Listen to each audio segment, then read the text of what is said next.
Good day, Glowforge and Instant Inkscape friends. It is me, HLModTech, and I'm back with another Instant Inkscape lesson. Today I'm going to make a sweet photo frame for you where we have the shape and then we put some cool words on the bottom that apply to whatever we are trying to build.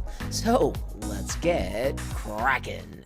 As you can see, I have opened Inkscape. I am going to click that sweet zoom so I can see my whole board, and I am going to start with the frame, which is simply going to be a rectangle.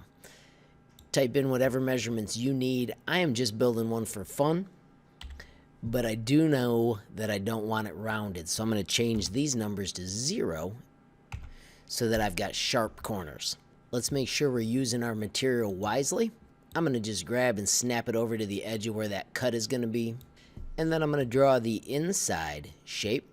Once again, I am making mine just for fun. If you are making one that really matters, make sure you use dimensions that really matter to you. I am working in millimeters. If you're working in inches, just make sure you load the inch template or the imperial template. If you don't have your Glowforge templates built in, I will add the little video that you can click up here in the link so you can follow that as well. Let's take these two pieces and grab them both, and let's use the align tool to make sure they're centered exactly like I want. Now my borders are the same. As I mentioned, the frame is going to have some words on it, so let's create our words really quick. I'm going to simply type superstar, and then I'm going to go through my fonts and find one that I think will be fun. Because I'm attaching it to the frame, I can be a little bit flexible about which one I want.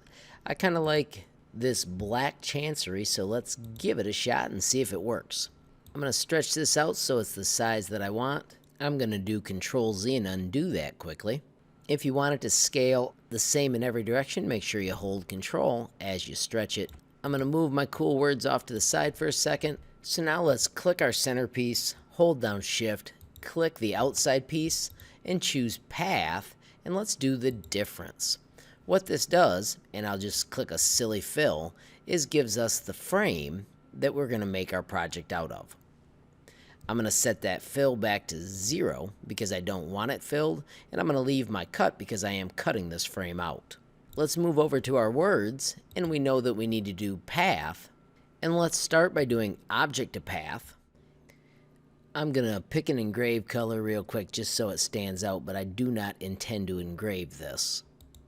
And then I'm also going to right click because I want the outside to be cut, but of course not all of it. And here's how we're going to make that happen. Click on your edge and let's bring it down to our project. We need to make sure that it all connects. You'll see that the S's are going to get cut off a little bit, but that's what we have to do to make it so that it attaches. I'm going to zoom in so we can see better and make sure that those really do come down. So that now that it is all attached, I'm going to take this path and make sure I did do the object to path and stroke to path, and I'm going to ungroup, and then I'm going to be able to click the nodes, and because I can see the nodes, I can tell that they are all attached. I'm going to zoom back out so I can see everything a little better, and I'm going to just do that with this button. Let's grab that item and then click Shift and click our second item. With those two pieces selected, let's do Object and Union. Check it out. Our superstar is totally cut in to our new project. As I zoom in and take a peek at this may not be a smart font just because of how fragile those are going to be. These points are super skinny, so on and so forth. But that's what you can just undo and make sure you track down a font that's going to work the way you want. Alright friends, let's zoom in on our cute little superstar design and just double check a few things. There is a little bit of room here for these to be attached, but this is so skinny. It's just not going to work. And then these are going to have to be at a different speed than the big long lines. So check out this technique to fix it. First, I'm going to click on the nodes, and I'm just going to double click to make an extra node here. And then on that node, I'm going to come up and find the break path. Now I can click on that piece and delete it, and I've got a separate path right here. I'm going to do the same thing on this side. So there's my double click to make a new one, double click to make a new one, click on the middle, find my break path again. Then I'm going to click on that node and delete it. So now I've got separate objects for these lines and the cool words. Watch this though, when I select the nodes, you can see that they're still the same path. Let's fix that by doing path and break apart. Now I've got the large shapes, but then when I click the letters, they are a separate part that we're going to cut. Just to make that show up better, I'm going to right click and set that stroke to be pink, just so I can tell that it's different. And I'm going to quickly grab all of those little pieces, and I'm going to combine them so they have the same stroke that I just set.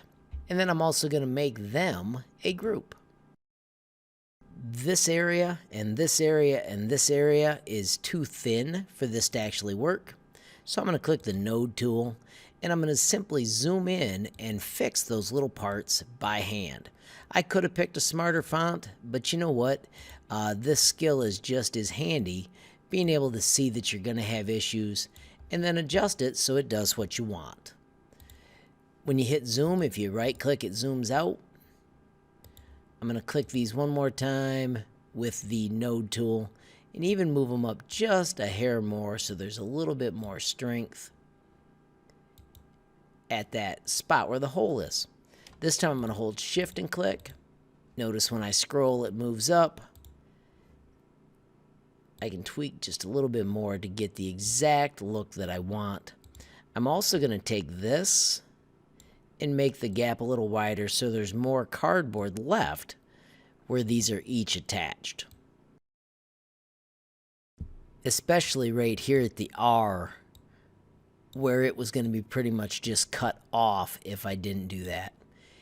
And then as I mentioned a moment ago, I'm pulling these down to give this more room as well. How about some super speed as I redo those steps? And then the last thing is I do need these to still cut. So I'm going to pull that out far enough so that it'll actually still cut out the shape where those connect, even though they're separate cuts. Shift zoom, zoom in on that same spot on the other side, grab my node and stretch it across as well so that I've got a cut. These all look fantastic. I'm going to call it good. It is time to do a file save as because I'm saving many of these.